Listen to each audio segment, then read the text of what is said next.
सुधा समाधान।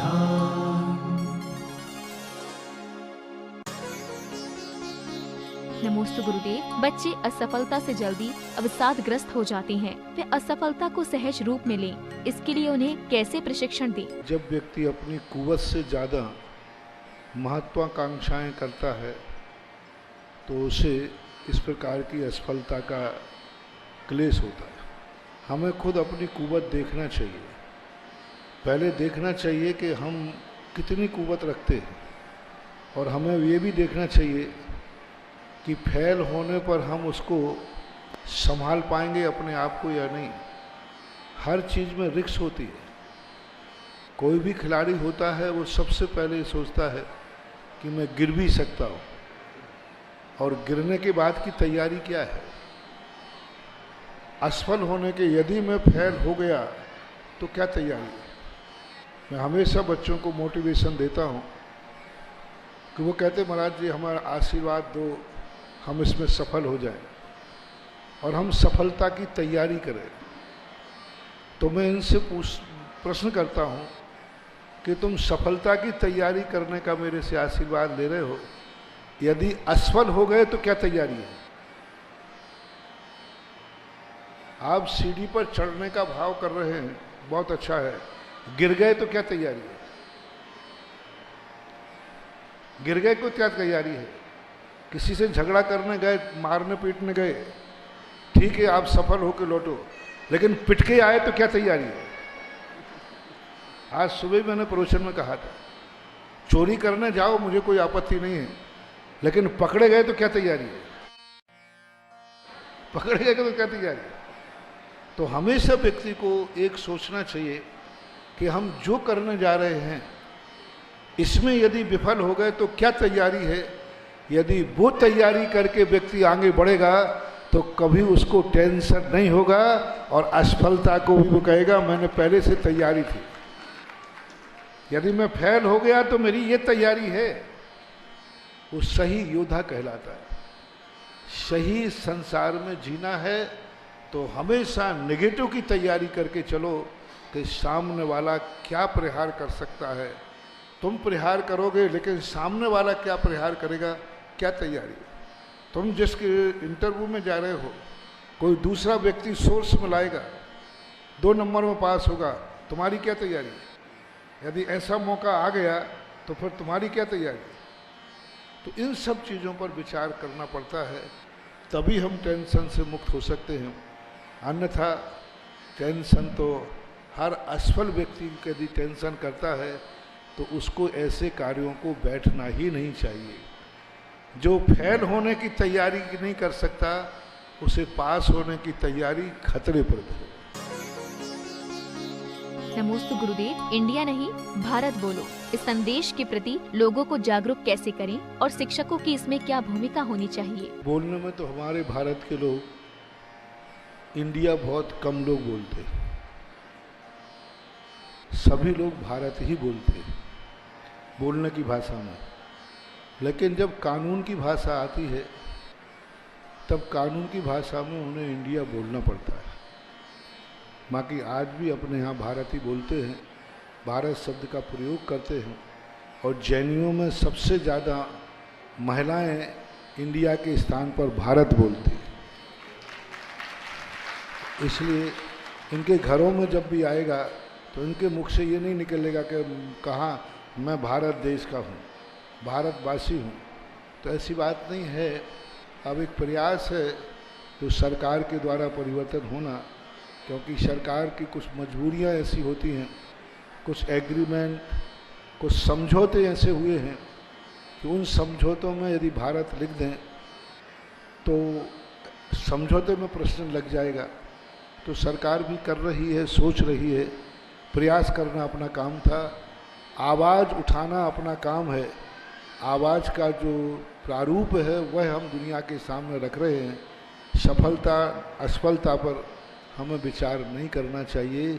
कर्म किए जा, फल की चिंता मत कर रहे इंसान।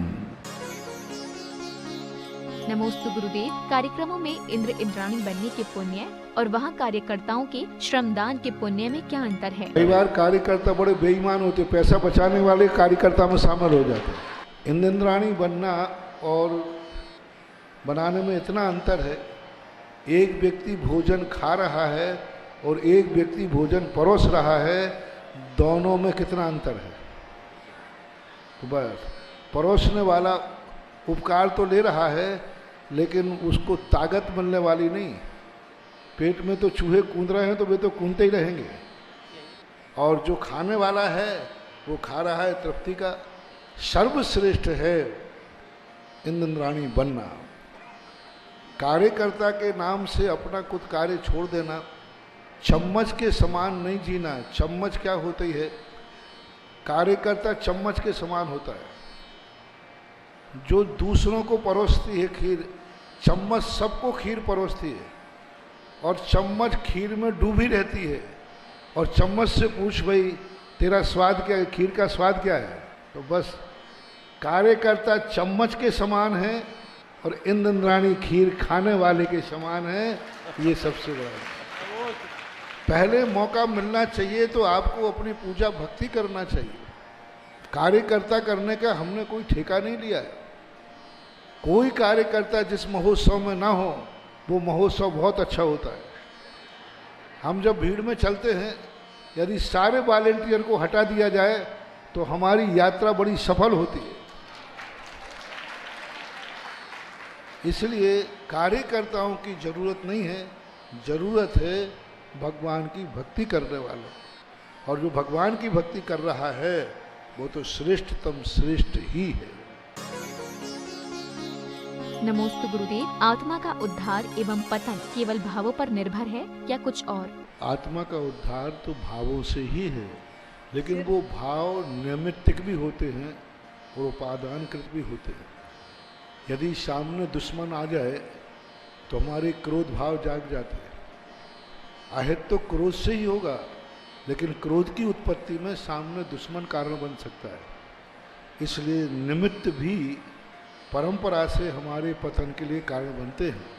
तभी तो कहा जाता है कि अच्छी संगति करो। यदि सारा कार्य भावों पर ही आश्रित हो तो अच्छी संगति करने का महत्व क्या है? यानी अच्छी संगति से भी हमारे भावों में सुधार होता है। इसलिए अच्छी संगति भी हमारे उद्धार में कारण बनती है। ऐसा। नमोस्तु गुरुदेव। जैन धर्म से प्रभावित होकर आज दूसरे धर्म के लोग भी जैन धर्म का पालन करना चाहते हैं और चाहते हैं कि जिनालय में प्रवेश करें। क्या आदेश है गुरुवर? जैन धर्म को पालने के लिए जैन मंदिर में प्रवेश करने की जरूरत नहीं। जैन धर्म को पालन करने के लिए जैन धर्म में आश्रम में घुसने की जरूरत नहीं है। जैन धर्म दो प्रकार का होता है। एक पूर्व भाव से लेकर के आता है कुल परंपरा से, एक धर्म वो है। और एक धर्म जो है कि पूर्व भाव से तो चूक जाता है, वर्तमान में जैन धर्म को समझने की चेष्टा करता है, तो उसके लिए मर्यादा होती है।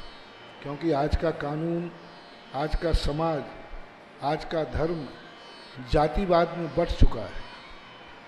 आज राजधर्म ने, कानून ने धर्म को जातियों से बांट दिया है।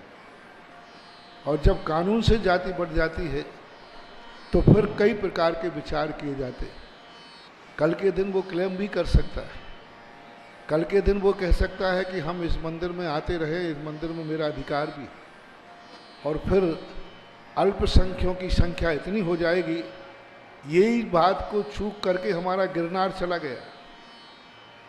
इन्हीं बातों के कारण हमारा केसरिया जी चला गया कि लोगों ने कहा कि साहब वो तो अच्छा है, अजैन है, दर्शन करने आ रहा है, अच्छा ही है। धीरे धीरे उनकी भीड़ उगड़ती गई और तुम्हें धक्का देकर बाहर निकालता रहा। तो हमेशा ध्यान रखना, कहीं ऐसा ना हो जाए कि दूसरे को जैन बनाने के में सारे जैन अजैन बन जाए। इसलिए उनकी मर्यादा यही है कि वो मर्यादित होकर भावनात्मक धर्म करें। मंदिरों में प्रवेश न करके मानस्तंभ के दर्शन करें।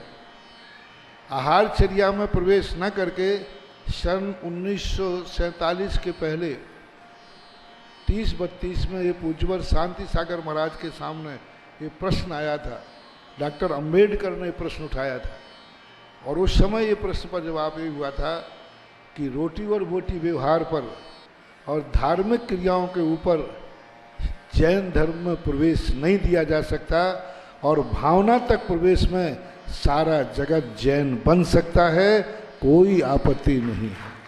आप अहिंसा धर्म पालो। हमारे यहाँ चंडाल भी जैन ही था, अहिंसा व्रत लेने के लिए। हमारे अहिंसा व्रत पालिए, सत्य बोलिए, चोरी का त्याग करिए, कुशील का त्याग करिए, परिग्रह का प्रमाण कीजिए और जैनी बनिए। अब तुम्हें ये क्या जरूरत पड़ी कि नहीं मैं तो महाराज को आहार दूंगा तभी जैनी बनाऊंगा, इससे जैन धर्म का कोई संबंध नहीं है। जैन धर्म जो है गुणात्मक है, गुणात्मक जैन धर्म आप स्वीकार कर सकते हैं, क्रियात्मक नहीं। नमोस्तु गुरुदेव। तीर्थंकर के माता पिता के ऐसे कौन से पुण्य का उदय होता है कि उनके घर में तीर्थंकर भगवान का जन्म होता है?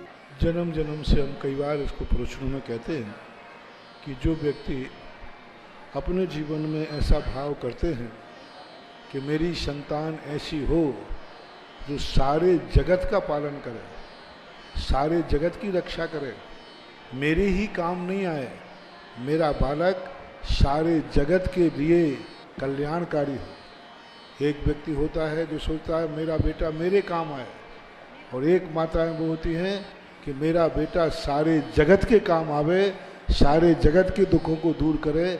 ऐसी भावनाएं जो माताएं करती हैं उनको ऐसा। नमोस्तु गुरुदेव। जिनालय की प्राण प्रतिष्ठा तो हो गई, लेकिन किसी कारण से कलशारोहण रुक गया है। अब क्या करे गुरुवर, मार्गदर्शन दे। देखो कैलाश जी, हनुमान ताल शास्त्र तीर्थ के लिए मैंने पूरा समय दिया, प्राण प्रतिष्ठा भी की, लेकिन प्राण प्रतिष्ठा करते करते मुझे प्राण भी तो बचाना है कि नहीं। तो स्थितियां आप सबको मालूम है। हम प्रत्येक कलशारोहण को मैं अपने हाथ से प्रत्येक कलशारोहण पर पुष्प क्षेपण करके आया, और पुष्प क्षेपण करने का अर्थ है कि साधु के सामने कलशारोहण हो चुका, और मैं प्रत्येक कलशारोहण को क्षेपण करके हाथ लगा के आया। अब रही बात ऊपर पहाड़ के ऊपर चढ़ने की बात, तो उसमें तो ना तो साधु चढ़ पाता है और ना चढ़ाना चाहिए, क्योंकि रिक्स होती है और विविध, और गर्मी का समय। मैंने तो कलशारोहण कर दिया, और जिन्होंने किया था उस दिन उनका भी हो चुका। कई बार तो कलशारोहण हम नीचे रख देते, ऊपर मजदूर चढ़ाता है, क्योंकि कोई दूसरा पहुंच ही नहीं पाता, वहाँ डर अलग लगता है, भय अलग लगता है। इसलिए आप लोग सबसे मेरा कहना है, गर्मी का समय है, अभी जब मेरे में अनुकूलता थी तो मैं प्रतिदिन गोल बाजार से हनुमान ताल गया सुबह। अभी चूँकि स्वास्थ्य को देख करके, आरोग्यता को देख करके अब वहाँ जाना आना मेरा नहीं हो पाएगा। अब ये काम कर सकते हैं, अभी ब्रह्मचारी प्रदीप भैया भी यहीं हैं, उनको ले जा कर के कल, और ज़्यादा होगा तो मैं संघ से पूज्य सागर महाराज को भेज दूंगा, तो कल आप लोग सुबह ठंडे में कलशारोहण कर लेंगे। और सभी कलशारोहण करने वालों से मेरा कहना है कि आप ये मान के चलें, यदि तुम वहाँ मुझे ले जाओगे तो आपको बहुत दोष लगेगा, क्योंकि तुम्हें अस्वस्थ होने पर भी तुम इतने निर्दयी हो गए कि अपने स्वार्थ के लिए महाराज पर दया नहीं की, तो इतना भारी पुण्य लगेगा कि साधु की बैयावृत्ति का पुण्य लगेगा। कलशारोहण करने वाले यदि मुझे नहीं ले गए तो बैयावृत्ति का पुण्य लगेगा कि भली महाराज नहीं आए, महाराज का स्वास्थ्य ठीक रहना चाहिए। ये भावना करके सभी कलशारोहण करने वालों को मेरा आशीर्वाद है, क्योंकि वो 8 बजे तक हर हालत में वापस होना चाहिए, क्योंकि गर्मी का समय है। यदि ये गारंटी लो तो फिर मैं कह दूंगा। नमोस्तु गुरुदेव। श्रुत पंचमी महापर्व कब और कहां से शुरू हुआ, इसे कैसे मनाना चाहिए? 2000 वर्ष पहले षटखंडागम ग्रंथ पुष्पदन भूत बलि महाराज ने लिखा था, उसकी पूर्णता के ऊपर शुद्ध पंचमी का पर्व मनाया जाता है। सभी लोगों को अपने मंदिरों में छठखंडागम की पालकी निकालना चाहिए, छठखंडागम की पूजा करना चाहिए, मंदिर की जिनवानी को संभालना चाहिए और मंदिर में जिनवानी का दान देना चाहिए। यही सबसे संक्षेप में कार्यक्रम है।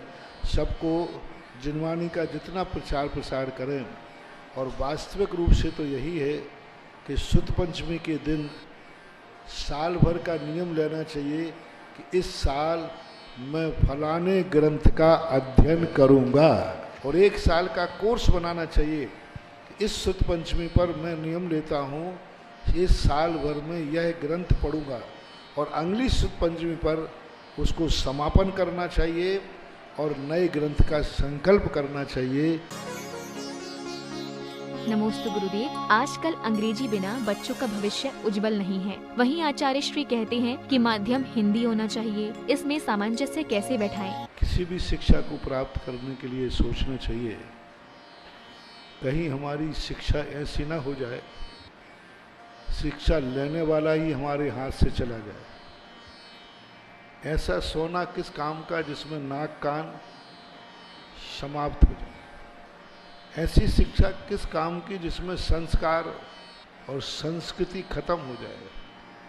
कल के दिन बेटा अपने आप को इतनी ऊंचाइयों पर ले जाए कि वो माँ बाप को पहचानना भी बंद कर दे, वो अपनी जिंदगी के संस्कारों को पहचानना बंद कर दे।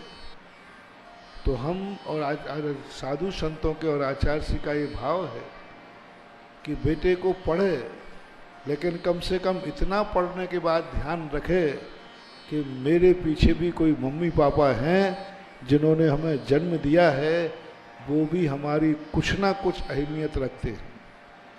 तो आज का युग जो बढ़ रहा है, मैं मानता हूँ कि इंग्लिश के बिना भविष्य उज्जवल नहीं है, लेकिन इंग्लिश वो बेईमान भाषा है, वो बेईमान भाषा है जिसमें सारे संबंध खत्म हो जाते।